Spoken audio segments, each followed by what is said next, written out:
اعوذ باللہ من الشیطان الرجیم۔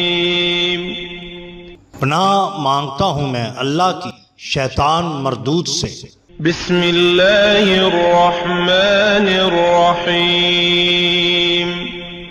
شروع اللہ کے نام سے جو بڑا مہربان نہایت رحم والا ہے۔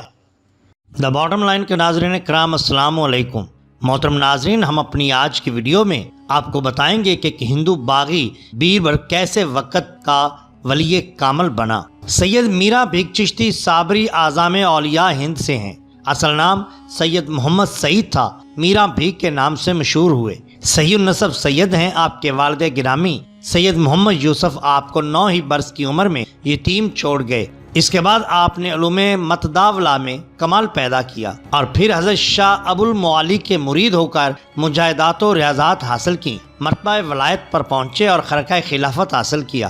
عشق و محبت اور استغراق میں اپنی نظیر نہ رکھتے تھے۔ ہندی زبان میں دوہے خوب کہتے تھے، کتب وقت ہے واقف کاران حال کا بیان ہے کہ آپ کا مرتبہ بہت بلند تھا اور غوثیت و ابدالیت کا درجہ رکھتے تھے۔ سن 1046 ہجری میں پیدا ہوئے اور 84 برس کی عمر میں 1131 ہجری میں وفات پائی۔ مدت تک ہدایت خلق میں مصروف رہے۔ دین قیم کو آپ سے بہت فائدہ پہنچا اور آپ کے ذریعہ خوب اشاعت اسلام ہوئی۔ فتوحات بکثرت تھیں۔ جب تک مرشد گرامی زندہ رہے، اپنے خدام کے خرچ کے سوا باقی تمام فتوحات ان کی نظر کرتے رہے۔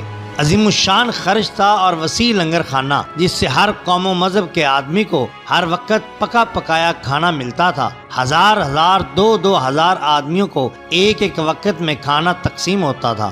آپ کا حکم تھا کہ تمام مرید نصف شب کے بعد اٹھ کر ذکر جہر کریں۔ چنانچہ نصف شب کے بعد سے صبح تک خانقاہ میں بکثرت ذکر جہر ہوتا۔ انتظام تھا کہ نصف شب گزارنے پر مریدین بیدار کر دیے جاتے تھے۔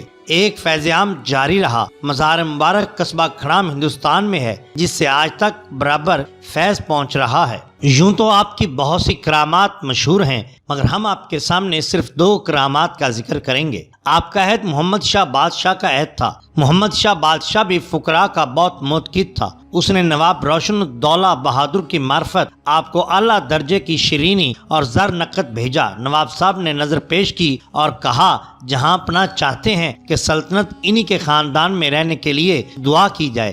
آپ نے تمام نذرانہ تو اسی وقت فقراء میں تقسیم کر دیا اور پھر مراقبہ کر کے فرمایا کہ محمد شاہ کو دہلی کا تخت اللہ تعالیٰ نے صرف چند پشت کے لیے دیا ہے، جس کے لیے صرف محبوب الہی سلطان المشائخ نے دعا کی تھی۔ اب میں اس حکم و سفارش کے خلاف کچھ عرض نہیں کر سکتا۔ اس بادشاہ کے عہد میں ایک مرتبہ سخت قحط پڑا۔ لوگوں نے کہا، اس زمانہ میں سید میرا بھیک مستجاب الدعاءات بزرگ ہیں، ان سے دعا کرائیے۔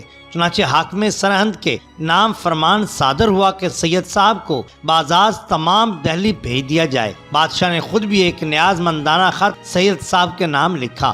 آپ نے جواب دیا کہ میری جانب سے بادشاہ کو لکھ دو کہ میں ناچیز اس قابل نہیں کہ سلاطین کے درباروں میں پہنچوں۔ رہی دعا تو میں بادشاہ اسلام اور جملہ مسلمین کے لیے کرتا ہی رہتا ہوں۔ مطمئن رہیے، فکر نہ کیجیے، اللہ تعالیٰ بہت رحیم ہے، وہ ضرور اپنا فضل کرے گا۔ جس وقت یہ جواب بادشاہ کو ملا، اسی وقت ابر مطہر اٹھا اور اتنی بارش ہوئی جل تھل بھر گئے۔ بادشاہ بہت خوش ہوا۔ محمد شاہ نے 50,000 نقد نذرانہ بھیجا، جسے آپ نے اس کے انتہائی اصرار کے بعد قبول کر لیا۔ کہا جاتا ہے کہ موضع بی بی پور کا ایک مقتدر ہندو جس کا نام بیربل تھا، فرزندان توحید کا جانی دشمن تھا اور مفسدہ پروازیاں کرتا رہتا تھا۔ چنانچہ دربار سے اس کی گرفتاری کا حکم صادر ہوا۔ اس نے مقابلہ تو کیا مگر گرفتار ہو گیا۔ حاکم سرہند نے اسی وقت اس کے قتل کا حکم صادر کیا۔ کوتوالی شہر کا کارندہ اسے گرفتار کیے ہوئے لے کے جا رہا تھا کہ راستے میں سید صاحب کی سواری ملی۔ بیربل دوڑ کر آپ کے قدموں میں گر پڑا، پاؤں پکڑ لی اور کہا، میں اپنے تمام گناہوں سے اور مظالم سے توبہ کرتا ہوں۔ اگر بچ گیا اور آپ کی دعا سے اس بلائے شدید سے مجھے خلاصی مل گئی، جس کی بظاہر تو اب کوئی توقع بھی نہیں رہی، تو میں ضرور مسلمان ہو جاؤں گا۔ آپ اہل اللہ ہیں، خدا کے لیے اس وقت میری مدد کیجیے، موت کا حکم ہو ہی چکا ہے۔ زار زار رو رہا تھا۔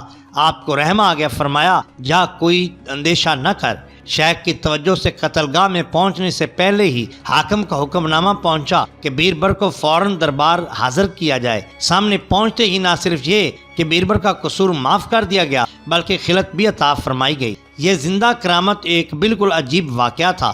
حکم ہو چکا تھا، سرکاری باغی تھا، مسلمانوں کا دشمن تھا، کوئی امکان معافی تقصیر نہ تھا۔ پھر وہ تو مسلمان ہوا ہی، اس کے ساتھ اس کی قوم کے سینکڑوں ہنود بھی اسلام لے آئے۔ اب اللہ کی کرم نوازی دیکھیے کہ اس کا نام بیربل سے پیر شاہ ہوا، خلافت ہوئی، ولی بن گیا۔ آپ کے بہت سے خلفاء تھے جو طول و عرض پنجاب میں پھیلے ہوئے تھے، سب باکمال تھے اور سب نے ہی اصلاح مسلمین اور ہدایت خلق کا فریضہ بوجہ احسان ادا کیا۔